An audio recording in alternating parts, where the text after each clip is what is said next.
장사 되심의 두 가지 의미. 아멘. 자, 여러분, 모든 사람들이 죽음을 경험하게 되죠. 최소한 한 번 이상은 죽음을 경험합니다. 한 번은. 그런데 이 사람이 몸의 죽음으로 인하여서 이제 몸의 죽음으로 이 땅에서의 삶을 끝내게 되죠. 이제 죽음으로 이 세상에서의 삶이 마감이 됩니다. 여러분, 장례식 많이 여러 번 참여해 보셨죠? 예, 참석 다 해보셨을 겁니다. 장례식을 참여하다 보면 물론 장례식장에서 조문하는 것만이 아니라 장례 일정의 전체를 말하는 거고요. 그 마지막이 뭐죠? 마지막이 무덤에 묻는 거예요. 무덤에 묻는 거. 이제 요즘에 뭐 화장도 하지만, 예. 그런데 이렇게 몸을 땅에 묻음으로 또는 이제 화장을 해서 그 재를 뭐 이렇게 묻든지 뭐 뿌리든지 하든지, 어쨌든 그 마지막에 그 몸이 흙으로 돌아가는 그것이 결국 한 사람의 생애, 또 그 사람이 이 세상을 살아가면서 맺었던 모든 관계, 그리고 물리적으로 그가 이 세상에 살아가면서 할 수 있었던 모든 것들을 끝내고 그것을 확정하는 것이 사람이 흙으로 돌아가는 것입니다. 그러니까 무덤에 묻힌다는 말이죠. 사람의 몸이 흙으로 돌아가는 그것이 바로 사람으로서, 몸으로서 할 수 있는 모든 것들을 끝내는 것을 확정하는 것. 다시 돌아올 수 있어요, 없어요? 예, 다시 돌아올 수 없는 것입니다. 여러분, 오늘 본문에 보면 십자가에서 모든 인류의 구원을 위한 이 하나님의 약속의 말씀을 예수님께서 다 이루셨습니다. 그리고 예수님의 몸이 어떻게 됐습니까? 이제 무덤에 묻힘으로 장사가 되신 거죠. 죄가 없으신 예수님께서 우리와 같이 되셔서 우리와 같은 몸을 가지시고, 그래서 무덤에 장사되심으로 이제 예수님의 몸의 죽음이 확정된 것입니다. 예수님의 죽음이 어떻게 됐다고요? 확정된. 돌이킬 수 있어요, 없어요? 예, 돌이킬 수 없는 것입니다. 이 당시에 어떤 이야기가 돌았냐 하면, 예수님이 부활하셨잖아요. 예수님이 부활하셨는데 부활하신 것을 사람들이 부인할 수가 없었던 거예요. 왜냐하면 무덤이 비어 있었거든요. 무덤에 예수님의 시신이 있어야 되는데 시신이 없어요. 그러니까 이거는 당시의 왕도 그렇고 당시 무덤을 지키는 사람들도 그랬고 예수님을 십자가에 못 박았던 유대인들도 그랬고요. 예수님의 부활을 어떻게 부정할 수가 없는 거예요. 그래서 사람들을 돈 주고 시켜서 소문을 퍼뜨렸습니다. 이 사람들이 뭐라고 소문을 퍼뜨렸냐면, 몰래 예수님의 시신을 제자들이 가져갔다, 이렇게 소문을 퍼뜨려가지고 아직까지도, 지금까지도, 이 수천 년이 지난 지금까지, 2000년이 지난 지금까지도 아직 그 소문들이 있어요. 이스라엘에 가면. 네. 또 이런 경우도 있었어요. 예수님이 아직 죽은 게 아니었다, 완전히 죽은 게 아니라서 갑자기, 하여튼 설명할 수는 없지만 완전히 숨이 끊어진 게 아니었기 때문에 다시 살아난 것이다, 이렇게 이야기하는, 아주 소수였지만 그렇게 이야기하는 사람들도 있었거든요. 자, 그런데 여러분, 예수님은 무덤에 장사되셨습니다. 그러니까 예수님이 몸으로 죽으신 것을 완전히 확정을 하신 것이죠. 끝난 겁니다. 자, 그런데 중요한 것은 예수님의 장사되심이 그래서 예수님의 죽음으로 모든 것이 다 끝난 것이 아니라는 거예요.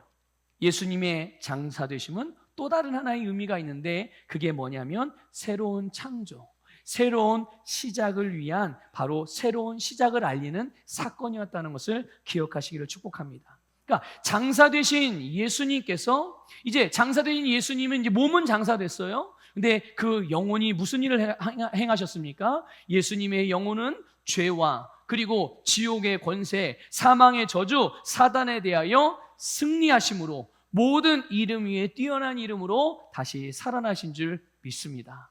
여러분, 여러분의 주님이 그 예수님이세요. 여러분이 믿는 말씀이 그분의 말씀이라는 것을 깨달으시기를 바랍니다. 여러분, 사람이 구원을 얻는 유일한 길, 하나님의 자녀로 거듭나는 유일한 길이 뭡니까? 예수 그리스도를 믿는 것입니다. 예수를 믿는 거예요. 예수 그리스도를 믿는 게 뭐냐? 예수 그리스도를 믿는다는 말은 예수님의 전부를 믿는 거예요. 맞습니까, 여러분? 예수님이 어떤 일부, 그래서요, 어떤 사람들은 이 당시에도 그랬죠. 하나님의 말씀을 다 믿는데, 유대인들도 하나님 말씀을 다 믿는데, 사두개인들 같은 게, 사두개인 들어보세요. 사두개인들은 어떤 사람들이냐면 아주 뭐랄까요, 신앙적으로 가장 보수적인 사람들이에요, 이 사두개인들이. 그런데 희한한 건 뭐냐면 가장 보수적인 사람들이 가장 부자였다는 사실이죠. 예. 그런데 이들이 가장 그러니까 기득권층이었어요. 그런데 이들이 하나님의 말씀을 다 믿는데 부활을 안 믿어요. 사두개인들은. 바리새인들은 다 믿거든요. 근데 사두개인들은 부활을 믿지 않습니다. 만일 그리스도인들 가운데, 여러분, 신학교에서 신학자들 가운데 어떤 신학자들은 예수님의 부활을 믿지 않습니다. 그래서 예수님이 부활한 게, 그러니까 그건 영적으로 부활한 거지 진짜로 부활한 게 아니다, 이렇게 가르쳐요. 그래서 그 가르침을 그대로 받아들인 분들이 목사 안수를 받고 목회를 하고 성도들을 그렇게 가르쳐요. 그래서 실제로 그렇게 신앙생활하는 교회들이 많습니다. 실제로. 그래서 성도들의 입장에서 보면 말씀을 바르게 가르쳐주는 목자를 만나는 것도 큰 복인데 가장 큰 복입니다. 여러분, 진리를 진리대로 배워야 되는데 진리가 왜곡되거나 진리가 어떤 쪽으로 한쪽으로 치우치거나 이렇게 해서 배우면 그 신앙생활이 건강할 수 없거든요. 그런데 어쨌든 우리가 예수님을 믿는다는 것은 예수님의 전부를 믿는 거라는 것을 여러분들 꼭 기억하시길 바랍니다. 예수님이 어떤 분입니까? 하나님의 아들이시잖아요. 예수님은 그리스도이십니다. 예수님은 우리의 주님이신 것을 우리는 믿습니다. 또 우리는 예수 그리스도가 행하신 모든 일들을 믿습니다. 맞습니까, 여러분? 네. 또 우리는 예수님의 모든 말씀을 믿습니다. 또 예수님께서 우리를 부르신 부르심과 우리를 택하신 택하심을 우리는 믿습니다. 이게 예수님을 믿는 거거든요. 그러므로 여러분, 우리가 예수 그리스도를 믿는다면 당연히 우리는 거듭난 하나님의 자녀인 거죠. 지금 그래서 저와 여러분은 하나님의 자녀로 살고 있다는 것을 기억하십시오. 여러분이 혹시 실수를 하거나 잘못하거나 혹시 내가 인정하기 싫어할 만한 어떤 약점이 드러날 수도 있죠. 그렇다 하더라도 여러분이 하나님의 자녀로 살아가고 있다는 이 사실, 여러분이 하나님의 자녀라는 사실에는 변함이 없다는 것을 확실하게 믿으시기를 축복합니다. 여러분, 그래서 오늘 주제와 이 부분을 연결해서 말씀을 드린다면 우리는 예수님과 함께 장사된 거예요. 믿습니까? 여러분은 예수님과 함께 장사된 거. 여러분, 예수님의 장사되심을 믿습니까? 예수님의 십자가의 죽으심과 부활과 승천하신 것을 믿으면서 혹시 예수님이 장사되신 건 안 믿는 건 아니에요? 아니요. 우리는 예수님의 장사되심도 믿습니다. 자, 여러분, 이 부분을 분명하게 성경이 말씀해 주고 있는데요. 골로새서 2장 12절은 이렇게 말씀합니다. 같이 읽어볼게요. 시작. 너희가 세례로 그리스도와 함께 장사되고, 아멘. 여러분, 너희가 세례로 그리스도와 어떻게 됐다고요? 함께 장사되었다라는 것을 말씀해 주고 있습니다. 그러면 우리가 이 그리스도와 함께 장사되었다는 말씀이 어떤 의미가 있는가? 여러분, 우리의 옛사람이 장사되었다는 뜻입니다. 아까 말씀드렸죠? 여러분, 무덤에 묻힘으로 어떻게 되는 거예요? 세상에서의 모든 삶이 끝나고 종결되고 그것을 확정하는 겁니다. 예수님이 장사되심과 더불어 내가 함께 예수님과 장사되었다는 말은, 그것을 내가 믿는다는 것은 예수님께서 죽으심으로 우리의 옛사람을 처리하신 것, 우리의 옛사람이 주님과 함께 무덤에서 장사되어 옛사람으로서의 생명과 그 삶은 이제 끝났다. 다시 사라지는 게 아닙니다. 그 생명으로 다시 태어나는 게 아닙니다. 그 생명이 다시 연장되는 게 아니라 그것으로 모든 것이 끝났다는 것을 의미하는 바라는 것을 깨달으시길 바랍니다. 그러면 여러분, 우리의 옛사람의 운명이 예수님과 함께 끝났는데 우리의 옛사람이 어떤 사람인가요? 우리의 옛사람이 어떤 사람이었습니까? 우리의 옛사람은 죄인이죠. 여러분, 우리의 옛사람은 죄로 말미암아 사망의 저주를 받은, 좀 말하기도 불편하고 정말 싫지만 사단의 자녀였다는 것을 여러분 아셔야 돼요. 그렇죠, 여러분? 우리 옛사람은 그런 존재였어요. 우리의 옛사람은 스스로는 하나님의 영광에는 절대로 이를 수 없는 비극적인 사람, 그게 우리의 옛사람이고, 모든 이 땅에 아담의 씨로 태어나는 모든 사람들의 그러한 생명인 것입니다. 또 우리의 옛사람은 세상에 속해서 사탄과 세상의 영향 아래서 멸망을 향해 달려가고 있는 그런 존재가 우리의 옛사람이었어요.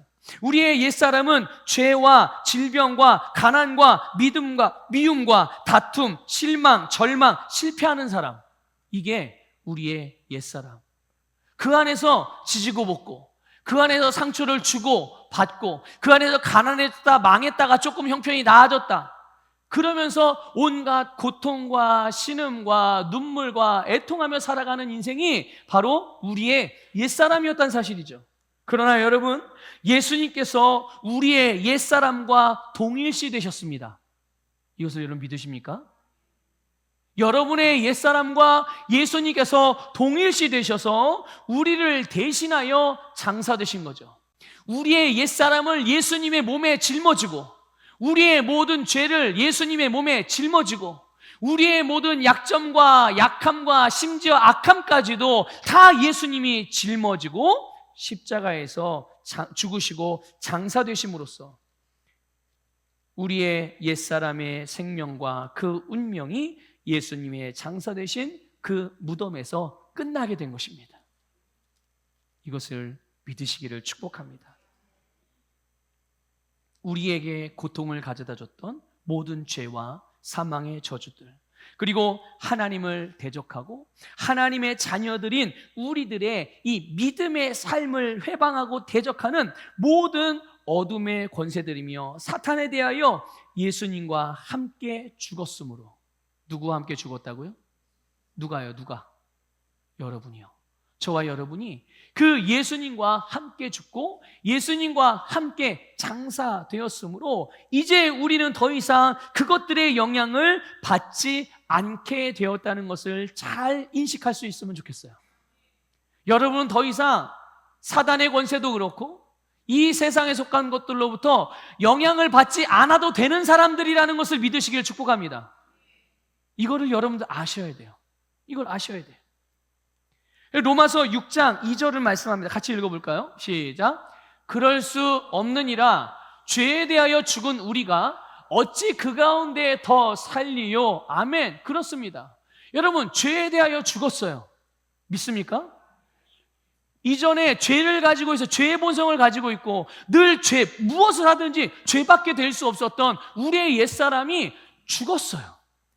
예수님께서 그것을 장사되심으로 확정해 주셨어요. 끝내버리셨다고요. 그런데 그렇게 이미 끝난 그 생명이 어찌 무슨 좀비도 아니고 다시 되살아나가지고 죄 가운데 살고 죄가 주는 그런 고통 가운데 살고 죄가 주는 그런 갈등과 문제와 그런 속에 그 속에 살 수 있다 없다?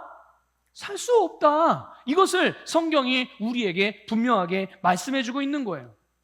그러면 지금 살고 있는 우리는 어떤 사람인가요?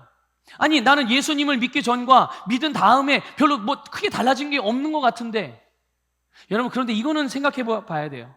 내가 예수를 믿고 거듭난 이후 시간이 20년, 30년, 40년 오랜 세월이 지났는데 예수님을 영접했을 때의 나의 삶의 수준과 내 영적인 수준, 그리고 지금 그 오랜 시간이 지난 지금의 나의 영적인 수준, 나의 어떤 그런 믿음의 수준, 또 삶의 모습들, 가치관의 수준, 이게 달라진 게 없다? 그러면 이걸 어떻게 말해야 되죠? 이렇게 바꿔서 말해 볼게요. 한 아이가 엄마의 태에서 나와서 태어났어요. 응애하고 태어났어요.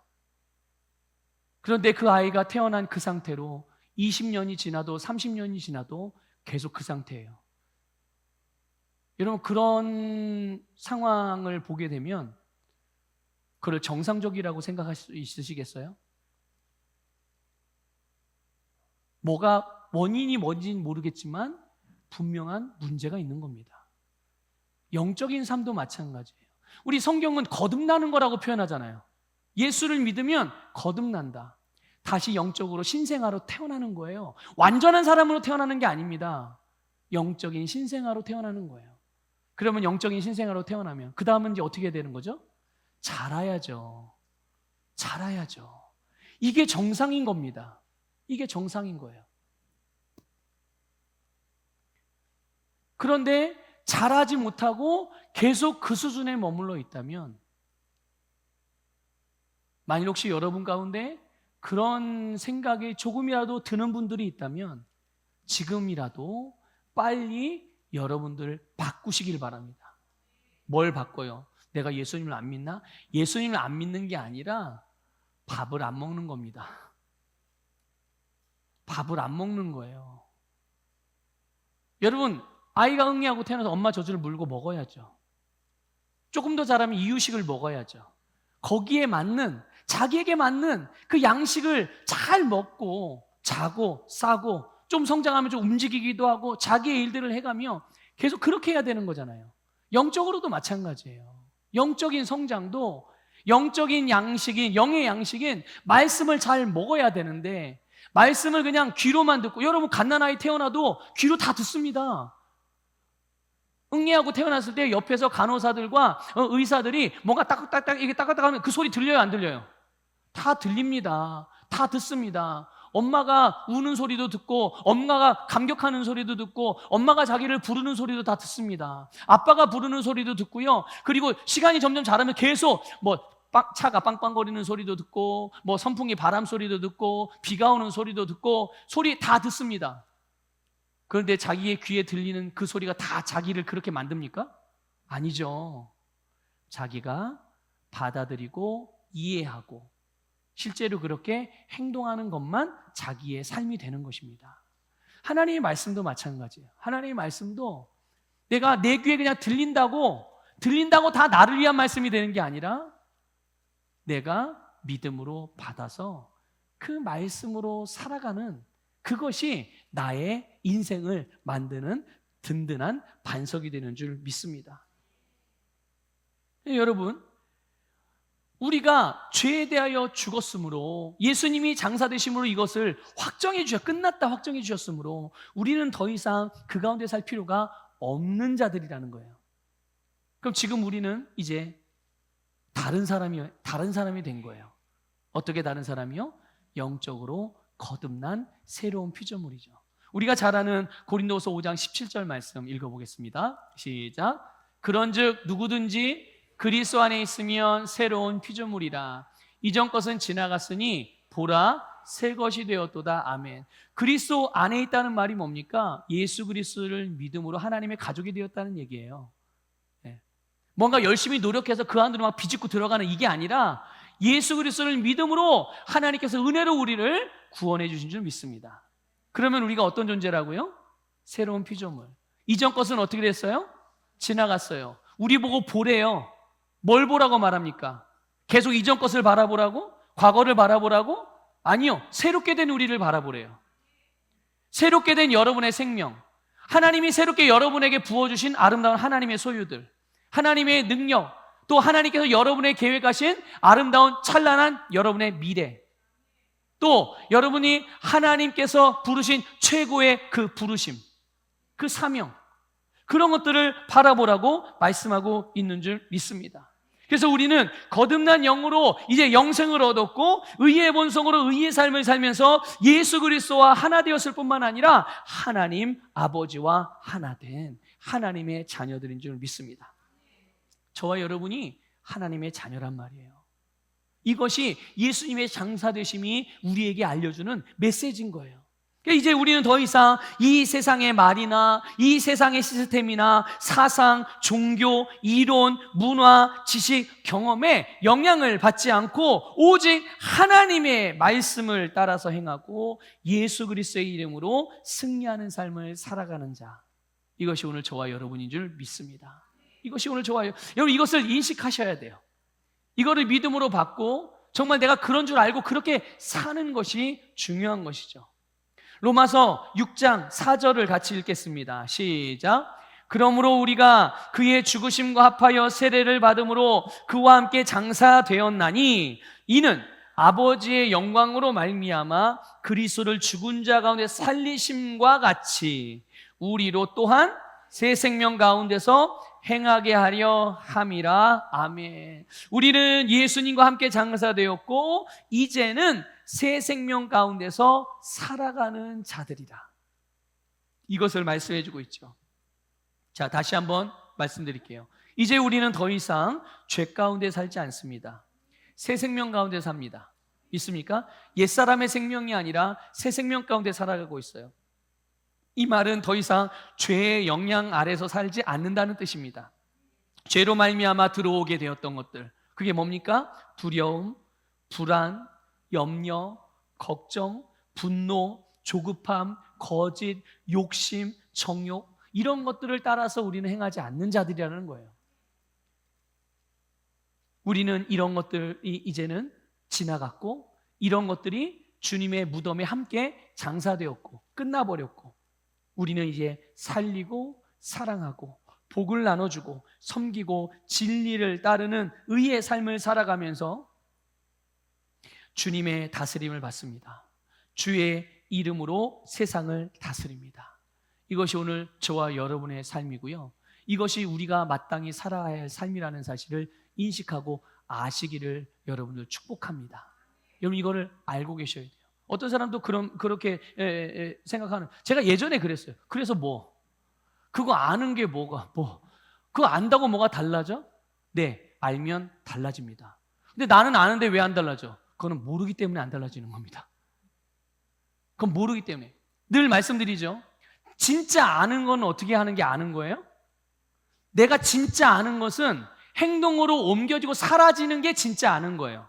이거 다른 우리가 신앙적으로 바꿔서 말해볼게요. 진짜 믿는다는 것은 뭡니까?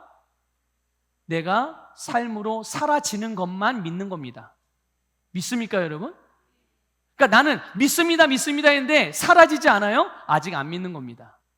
믿음이 없는 게 아니라 내가 안 믿고 있는 거예요, 그 분야에 대해서. 그러면 어떻게 해야 돼요? 내가 모르니까. 내가 모른다는 걸 알고 있잖아요, 지금. 아, 내가 이게 모르는 거구나. 아, 내가 지금 믿음으로 살아가는 게 아니었구나. 이걸 알았기 때문에 어떻게 하겠어요? 이거 모른다는 걸 알면. 배우려고 하겠죠? 알려고 하겠죠? 또 내가 이게 믿음으로 했던 게 아니었구나. 알게 되니까 어떻게 돼요? 아, 내가 지금 이제 믿음으로 하면 되겠구나. 이렇게 바꾸려고 하지 않겠어요? 그런데요, 모르는데 안다고 착각하는 사람들이 있거든요.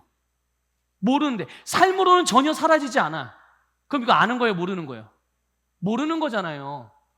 그러니까 본인이 모르는 상태인데 근데 이미 들어서 지식적으로는 알고 있으니까 안다고 여기는 거죠. 본인이 안다고 생각하니까 늘 그 안다고 하는 내용들을 말씀을 드리면 어떻게 해요? 받아들여요, 안 받아들여요? 안 받아들여요. 왜 안 받아들입니까? 알고 있으니까. 자기가 알고 있다고 생각하거든요. 그러니까 안 배우려고 해요. 아니 뭐 아는데 목사님 맨날 설교에 맨날 매주마다 하여튼 매주마다 똑같은 말씀만 해. 그렇죠? 매주마다 똑같은 말씀만 하죠. 하나님 말씀이 달라집니까? 성경이 바뀌어요? 성경에 있는 것만 말해야죠. 그렇죠? 네. 성경은 달라지지 않아요. 근데 우리의 삶은 늘 변화무쌍하잖아요. 그래서 똑같은 말씀을 가지고도 하나님께서 우리에게 주시는 메시지가 다른 겁니다. 기록된 로고의 말씀은 항상 똑같지만 우리에게 주시는 레마의 말씀은 그 상황과 형편과 시대와 처지에 따라서 다르게 적용될 수 있도록 지혜와 계시형으로 역사하시는 줄 믿으시기를 축복합니다. 네. 근데 본인이 모른다고 생각하면 배우려고 하고 내가 지금 믿음으로 했던 게 아니었구나를 깨달으면 믿음으로 하려고 바꿀 텐데 이걸 본인이 나는 믿음으로 살아, 나는 다 알아 이렇게 생각하니까 배우려고도 안 하고 믿음으로 해보려고 바꾸려고도 안 하고 그리고서 똑같은 10년 전에 살아갔던 방식대로 지금도 똑같이 살고 앞으로도 계속 똑같이 살아요. 자, 그러면 물어볼게요. 10년 전에 살았던 삶이 지금과 달라진 게 없어요. 그러면 여러분 앞으로 10년 뒤에는 달라질까요? 안 달라질까요? 달라지지 않죠. 내가 말도 안 바꿔, 생각도 안 바꿔, 행동도 안 바꿔요. 안 바꾸는데 어떻게 달라져요? 그런데 생각은 어떻게 생각합니까? 달라지기를 생각하죠. 달라졌으면 좋겠다, 그런 마음을 갖죠. 이게 언밸런스한 거예요. 이루어져요, 안 이루어져요? 이루어지지 않습니다. 이루어지지 않습니다. 내 마음과 내 생각과 내 말과 내 행동이 똑같을 때 여러분 거기에서 역사가 일어납니다. 역사가. 이것이 믿음의 능력인 줄 믿으시기를 주님의 이름으로 축복합니다. 그래서 여러분, 우리는 이제 옛사람의 모습으로 살지, 그 생명으로 살지 않고 우리는 새로운 생명과 하나님께서 우리에게 새로운 삶을 살아가는 자들임을 믿으시길 바라요. 예. 가끔 우리 청소년들이 한참 사춘기에 있는 친구들이 그런 표현들을 많이 해요. 그래서 엄마 어쨌다고. 우리 친구들도 그러나? 그래요? 그런데 여러분 그거 한 가지는 좀 기억하셔야 돼요. 우리 어른들도 그렇고 우리 학생들도 그렇고 사춘기가 특권입니까? 다시 말씀드릴게요. 이거 어른들로 적용. 갱년기가 특권입니까? 근데 왜 권리를 자꾸 누리려고 그래요? 권리가 아니잖아요. 사춘기도 갱년기도 권리가 아닙니다. 근데 왜 권리를 누리려고 그러시죠? 권리가 아닌데. 갱년기는 차치하고 나중에 또 이제 기회가 있으면 말씀드릴게요. 사춘기. 그 시기는 뭐 하는 시기입니까? 성장하는 시기예요. 가치관도 그렇고 성품도 그렇고 성격도 그렇고 이것들이 잘 만들어지는 시기예요. 부모님들이 이걸 알고 계셔야 돼요.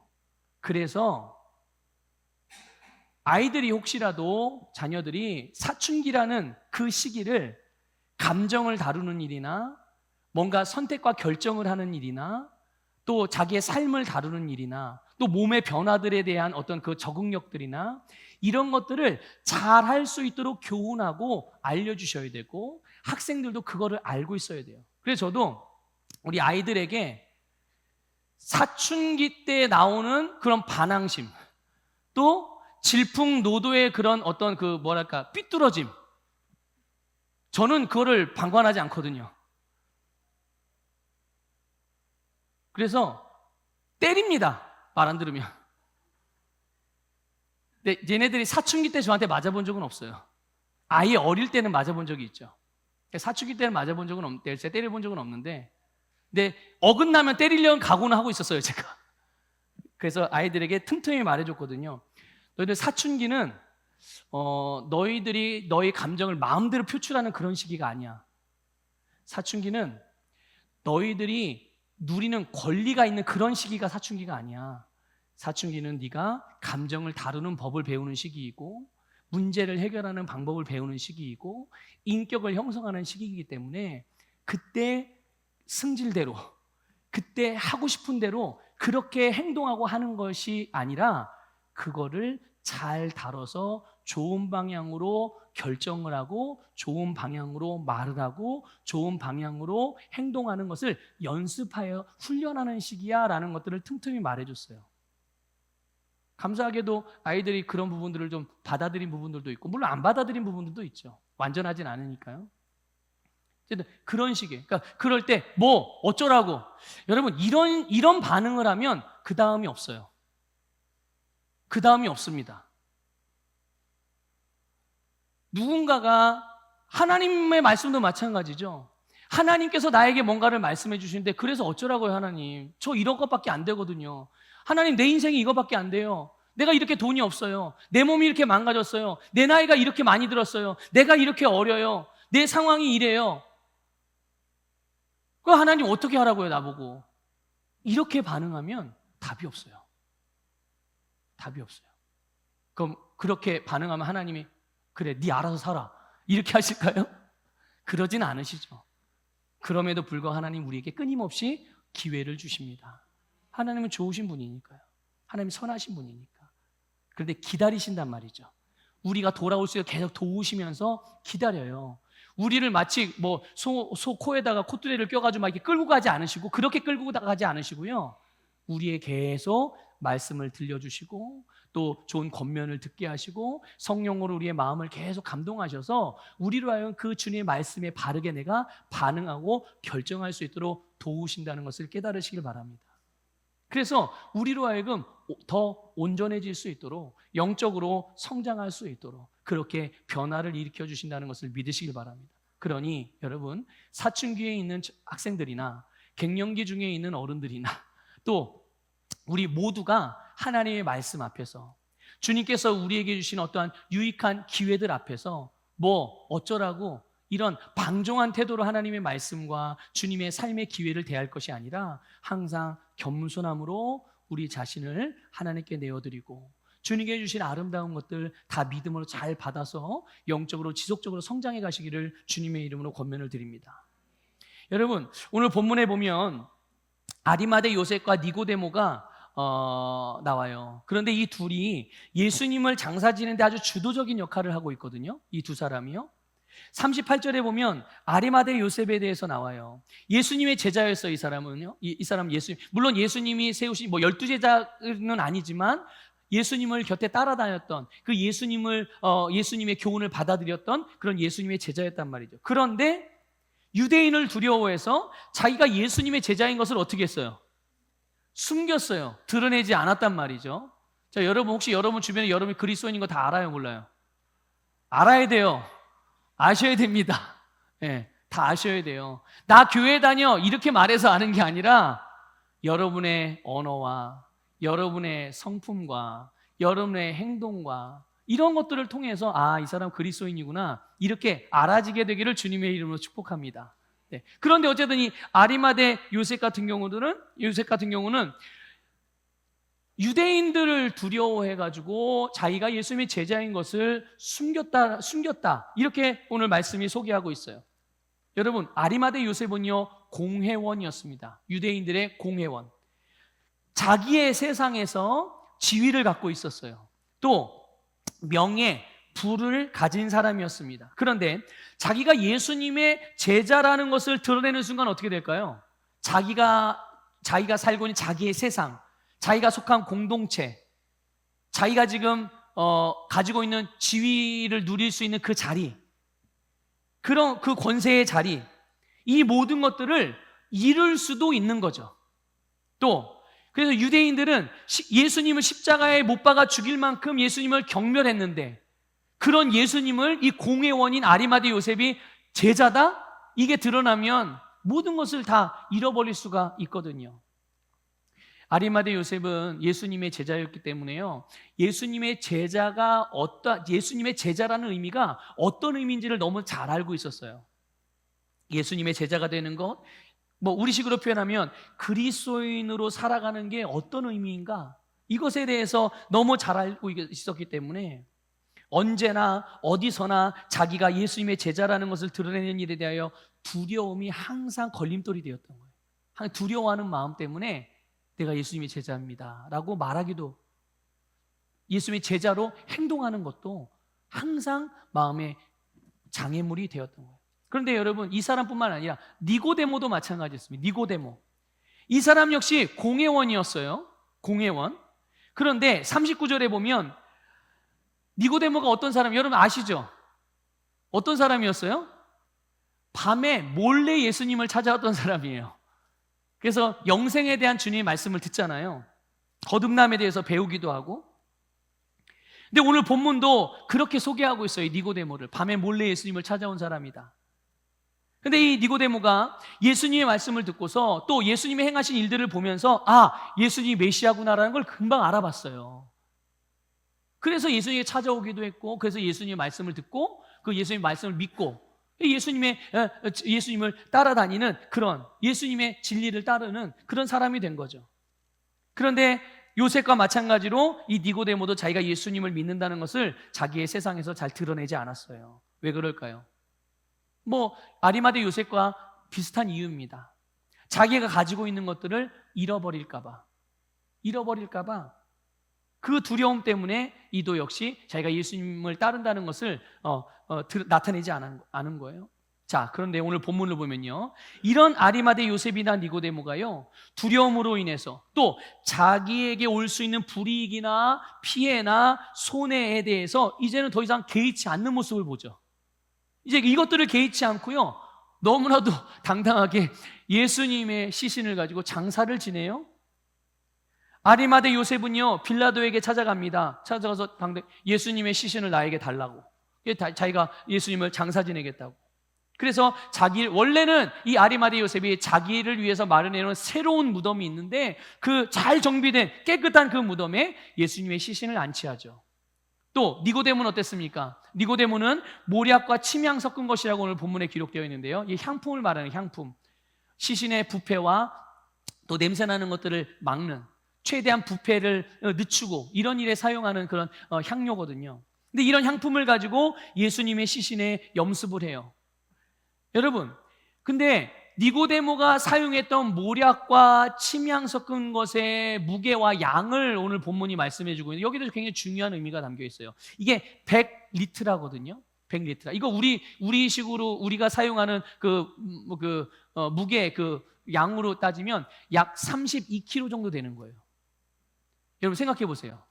한 사람의 시신을 염습을 하는데 들어가는 향품이, 향료가 시신의 부패를 막고 냄새를 막고 시신을 깨끗하게 하는 그 32kg, 32kg가 어느 정도 무게인지 아시죠? 네.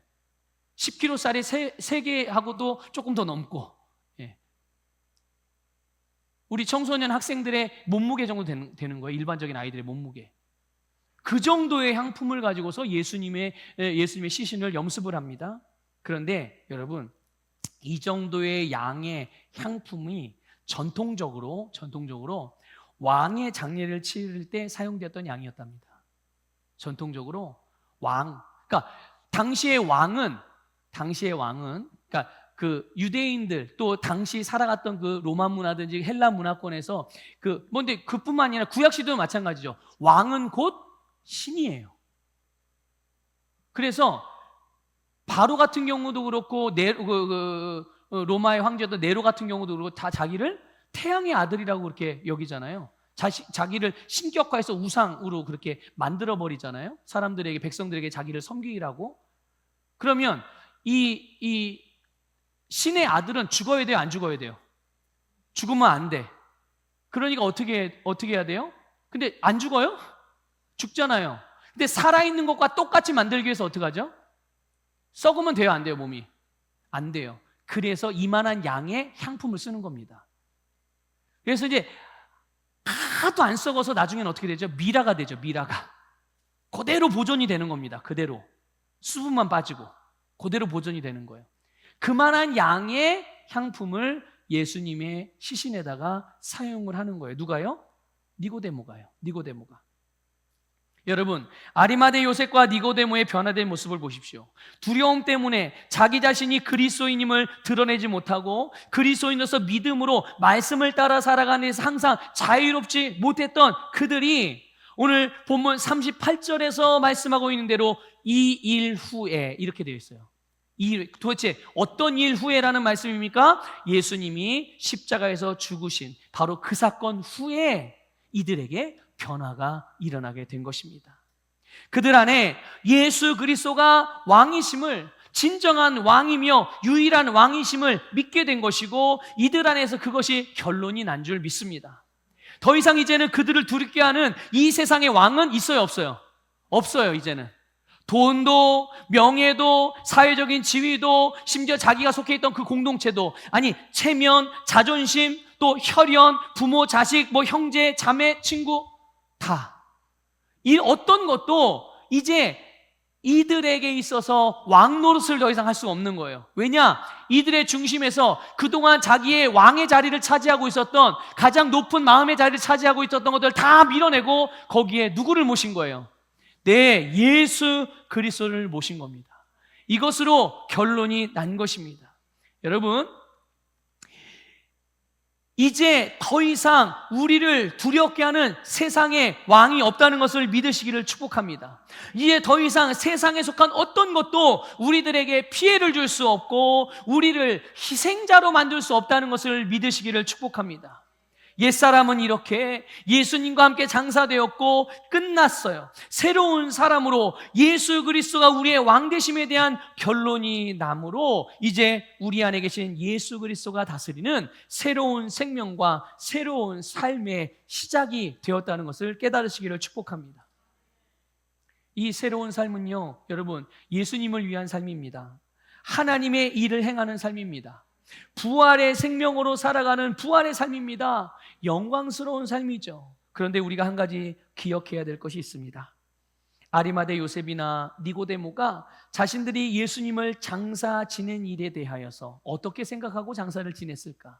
어떻게 하고 그런 정말 헌신적인 희생을 발휘했을까? 정말 대단하죠. 그런데 정작 본인들은 그 일이 엄청 대단한 일이라고 생각했을까요? 안 했을까요? 그렇게 생각을 안 했습니다. 여러분, 여러분이 주님을 섬기시잖아요. 그렇죠? 여러분 주님을 어떻게 섬기십니까? 무엇으로 여러분이 주님을 섬기세요? 한번 가만히 생각해 보세요.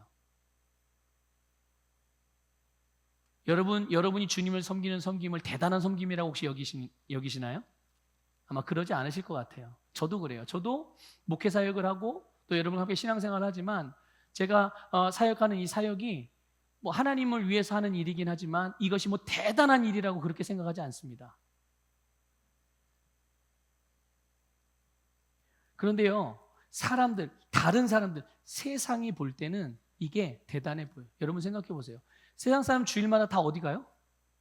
다 놀러 다니잖아요. 얼마나 좋아요, 요즘에 놀러 다니기가. 여러분 주일마다 어디 가세요?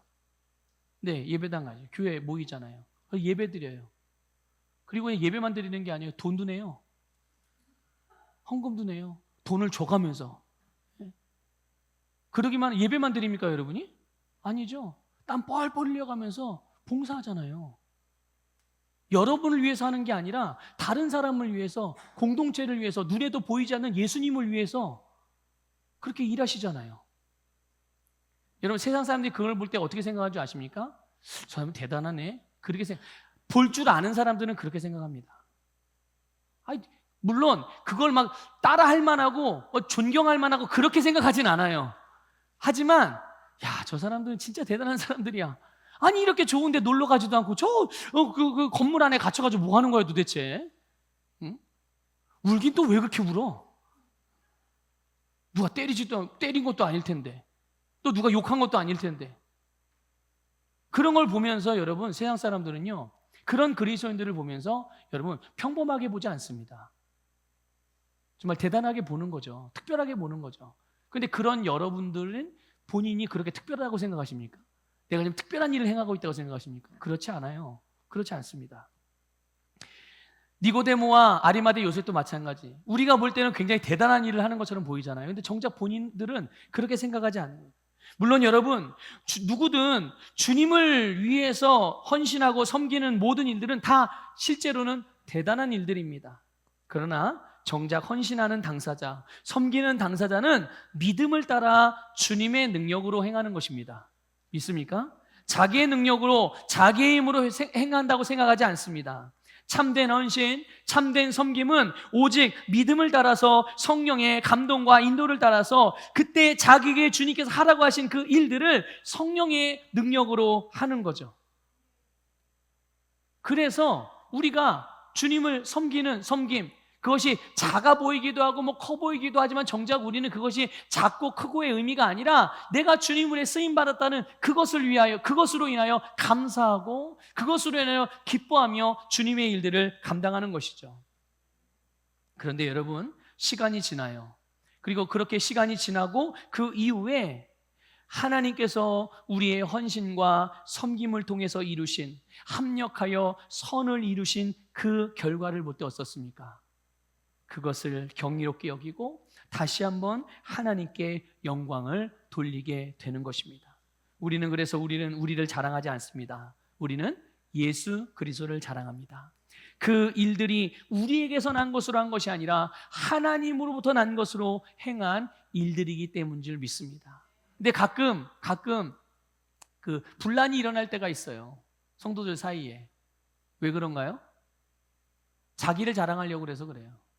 하나님으로부터 난 것을 가지고 봉사하고 헌신하면 괜찮은데 자기에게 가지고 있는 자기 걸로 가지고 하려고 하면 거기에 서운함이 생기고 거기에 불편함이 생기고 거기에 갈등이 생기고 거기에 시기와 질투가 생기고 거기에 불만족이 생기고 불화가 일어나게 되는 거예요. 그런데 여러분, 우리는 우리의 것으로 하지 않고 하나님의 것으로 하나님을 섬기는 것임을 믿으시기를 축복합니다. 여러분, 갈라디아서 6장 14절 읽어볼까요? 시작.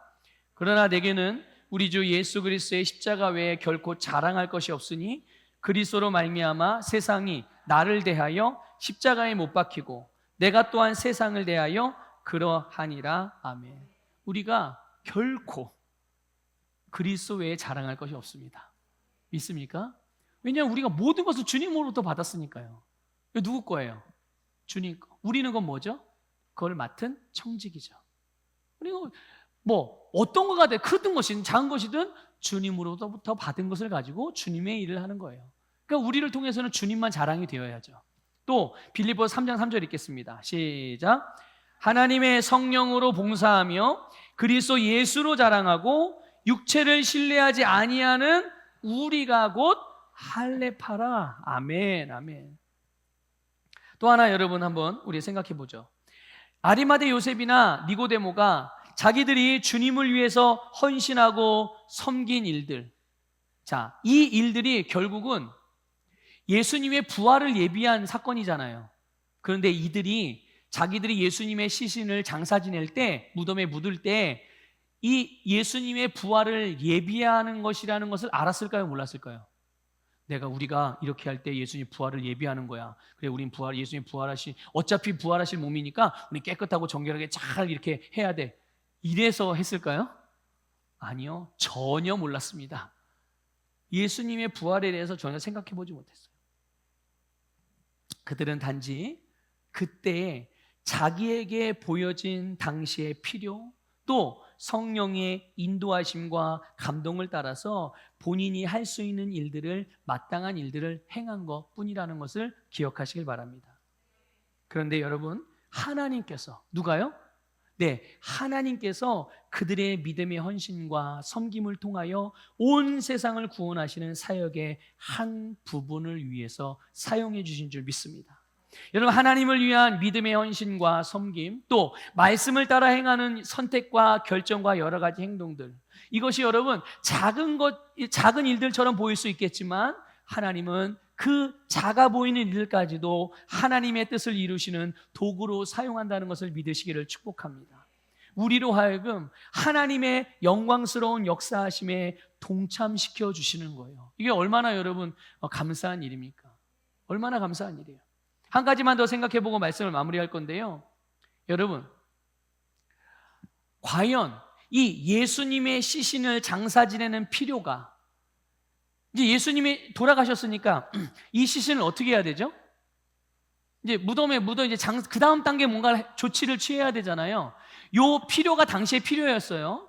자, 이 필요가 아리마대 요셉이나 니고데모에게만 보였을까요? 예수님의 십자가에 달려서 다 이루었다 하시고 이제 돌아가셨어요. 이거 엄청나게 많은 사람이 다 보고 있었잖아요. 또 예수님의 제자들 다 알고 있었잖아요. 그렇죠? 근데 주님께서 특별히 이 아리마대 요셉과 또 니고데모를 콕 집어서 성령님께서 그래, 너희 둘이 이 일을 행하도록 해라 하고 지명하신 것도 아니잖아요. 그렇죠? 당시에 예수님을 따른 제자도 있었고 여러 여인들도 있었고 예수님을 믿는 많은 사람들이 있었지만 이 주님의 필요, 또 주의 인도하심, 성령님의 이 감동하심에 믿음으로 반응하는 이들이 이 두 사람이었던 겁니다. 이해가 되십니까, 여러분? 네. 여러분, 하나님의 뜻이 우리는 온 땅에 이루어지기를 기도합니다. 우리는 매일같이 기도하잖아요. 하나님의 뜻이 온 세상에 이루어지기를 기도합니다 하고 기도하잖아요. 그런데 하나님의 뜻이 어떻게 이루어질까요? 주님의 말씀과 성령의 인도에 믿음으로 반응하는 사람들을 통해서 이루어집니다. 허공에서 진공 상태에서 그냥 저절로 훅 하고 이루어지는 게 아니라 하나님의 말씀, 성령의 감동에 믿음으로 반응하는 사람들을 통해서 이루어지는 것이죠. 나는 하나님의 말씀에 반응하려는 마음이 없어요. 나는 성령의 인도하심에 어떻게든 나는 버티고 있으려고 해요. 바꾸려고 하지 않고 달라지려고 하지 않고, 그러나서 기도는 그렇게 하죠. 하나님, 주님의 뜻이 온 세상에 이루어지기를 기도합니다. 뭔가 맞지 않잖아요. 그렇죠? 예. 정말 우리의 심령 안에 하나님의 뜻이 우리의 세상에, 조금 좁혀볼까요? 여러분의 개인의 인생 가운데, 여러분의 가정 가운데, 여러분의 자녀들에게, 여러분의 부모에게, 여러분의 형제에게, 여러분의 사랑하는 배우자에게 하나님의 뜻이 이루어지기를 원합니다 라고 여러분 기도하잖아요. 그러면 하나님의 뜻이 이루어지기 위해서 우리의 가정 가운데, 내 사랑하는 배우자 가운데, 우리 자녀와 부모와 형제 자매들 가운데 하나님의 뜻이 이루어질 수 있도록 하나님은 우리에게 말씀을 주시고, 하나님은 우리에게 성령으로 인도해 주시며 감동을 주시는데, 그것을 따라 내가 행해야, 바뀌어야, 달라져야 하나님의 뜻이 이루어지지 않겠어요? 그렇죠? 이게 너무나도 사실은 중요한 부분인 거예요. 우리의 신앙생활은 추상적인 게 아니라고요. 영적인 것은 뭐 허공에 뜬구름 잡는 게 아니에요. 허공에서 뜬구름 잡는 게 아니라 우리의 삶이 영적인 것입니다. 우리의 삶이 영적인 거예요. 하나님의 뜻은 저기 이스라엘에서 이루어지는 게 아니에요. 하나님의 뜻은 저 미국에서만 이루어지는 게 아니라 나의 세상에서 이루어지는 거예요. 나의 세상, 하나님이 나에게 살라고 하신 나의 세상 있잖아요. 내 목소리가 들려지는 데까지, 내 영향력이 미쳐질 수 있는 데까지, 거기가 하나님께서 나에게 주신 나의 세상이거든요.